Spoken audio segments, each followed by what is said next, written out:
اس آیہ کریمہ کی روشنی میں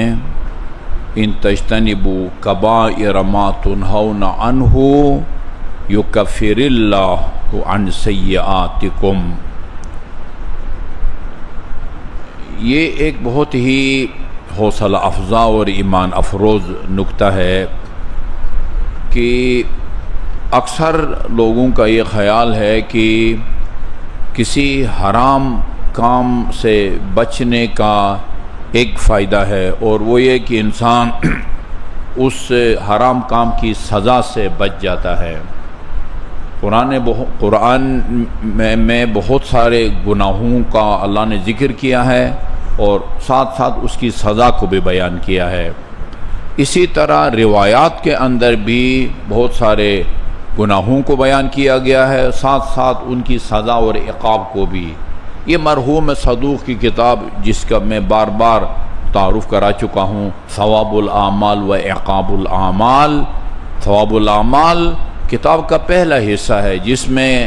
سینکڑوں نیکیوں کا ذکر ہے اور اس کا ثواب ہے۔ صلوات کا ذکر، تشییع جنازے کا ذکر، عیادت مریض کا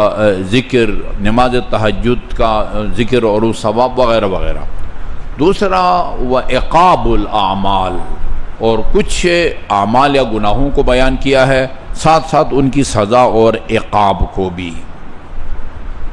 بندہ یہ سمجھتا ہے کہ گناہ سے بچنے کے نتیجے میں اس گناہ کی جو مقررہ سزا ہے بندہ اس سے بچ جاتا ہے، لیکن امیر المومنین علیہ الصلوۃ والسلام کے فرمان کی روشنی میں اللہم صلی اللہ محمد وآل محمد، گناہ سے بچنے کا فائدہ یہاں تک محدود نہیں ہے کہ گناہ سے بچنے کے نتیجے میں آپ اس کی سزا اور عقاب سے بچیں گے۔ باور کرنا بہت مشکل ہو جاتا ہے۔ باور کا لفظ استعمال کرنا تو شاید مناسب نہ ہو، خدا رسول اور امام کی بات پر باور نہ کرنے کا ایک مومن جو امام کو امام معصوم سمجھتا ہے سوچ بھی نہیں سکتا۔ حیرت ہوتی ہے، تعجب ہوتا ہے،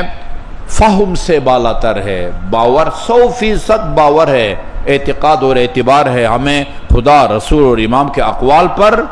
لیکن تعجب ہے، یعنی جو ہے نا وہ فہم سے بالا تر ہے، ہمارے فہم سے بالا تر ہے۔ ورنہ یہ نہج البلاغہ کا جملہ ذرا اس کو آپ غور کریں، مل مجاہد فی سبیل اللہ مل مجاہد الشہید، بعض روایات میں لفظ مجاہد نہیں شہید بھی ہے، کیونکہ راہ خدا میں جہاد کرنے والے بعض جہاد کر کے اور زخمی ہو کے یا بالکل کوئی چوٹ لگے بغیر بھی بخیریت گھر واپس آ جاتے ہیں، ایسے لوگ بھی ہوتے ہیں۔ بعض زخمی ہو جاتے ہیں، ہمیشہ کے لیے معذور ہو جاتے ہیں، اور بعض شہید ہو جاتے ہیں۔ اس روایت میں مل مجاہد الشہید فی سبیل اللہ بأعظم اجرا ممن قدر فعفا، جو آدمی راہ خدا میں جہاد کر کے شہید ہو جاتا ہے نا، اس کی شہادت کا اجر اور ثواب اس آدمی سے زیادہ نہیں ہے جو کسی گناہ کی قدرت کے باوجود اپنے آپ کو گناہ سے بچاتا ہو۔ یہ عجیب بات ہے، یعنی اگر زیادہ نہیں ہے تو پھر دو اور صورتیں بچتی ہیں، یا دونوں کا اجر برابر برابر ہے، راہ خدا میں لڑ کے شہید ہونے کا اجر اور گناہ سے بچنے کا اجر یا برابر برابر ہے، بلکہ اسی امیر المومنین کے دوسرے فرمان کے مطابق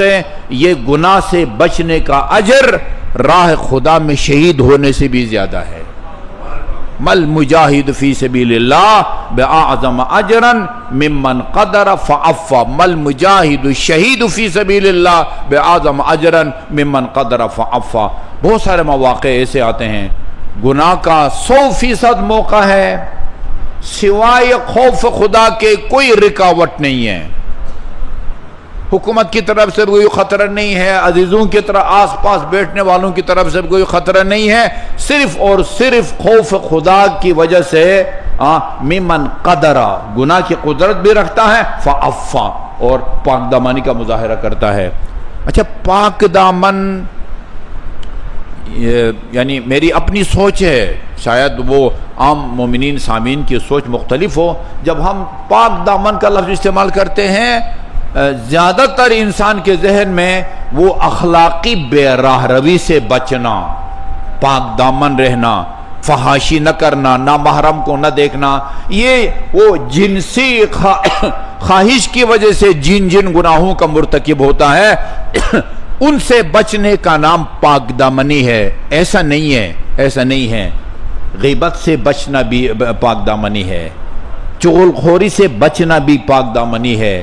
ریاکاری سے بچنا بھی پاک دامنی ہے، سود خوری اور رشوت خوری سے بھی بچنا وہ ریاکاری ہے، کم تول کے دینا اس سے بچنا یہ بھی جو ہے نا وہ پاک دامنی۔ سارے پاک دامن یعنی کسی بھی گناہ کی وجہ سے اپنے دامن کو داغدار نہ کرے، وہ پاک دامن ہے۔ صرف اخلاقی بے راہ روی سے اپنے آپ کو بچانا یہ پاک دامنی نہیں کہلاتا۔ ہر گناہ سے بچنا، کسی بھی گناہ کے داغ سے اپنے دامن عفت کو بچانے کا نام پاک دامنی ہے۔ مل مجاہد فی سبیل اللہ بأعظم اجرا ممن قدر فعفا۔ اس کے بعد فرمایا یہ نہج البلاغہ کا جو آخری حصہ ہے، کاد العفیف ان یکون ملکا من الملائکہ، یہ گناہوں سے اپنے آپ کو بچانے والا فرشتوں کے صف میں شامل ہو سکتا ہے۔ اور دوسرے میں آپ نے فرمایا ہے جس کے خواہشات نفسان جس کی عقل اس کی خواہشات نفسانی کو شکست دے دیں، عقل غلبہ حاصل کرے، وہ فرشتوں سے افضل ہو جاتا ہے۔ ادھر فرمایا ہے فرشتوں کے صف میں شامل ہو جاتا ہے، دوسرے میں فرمایا جس کی عقل اس کے خواہشات نفسانی کو دبائے، کنٹرول کرے، وہ فرشتوں سے بھی افضل ہو جاتا ہے۔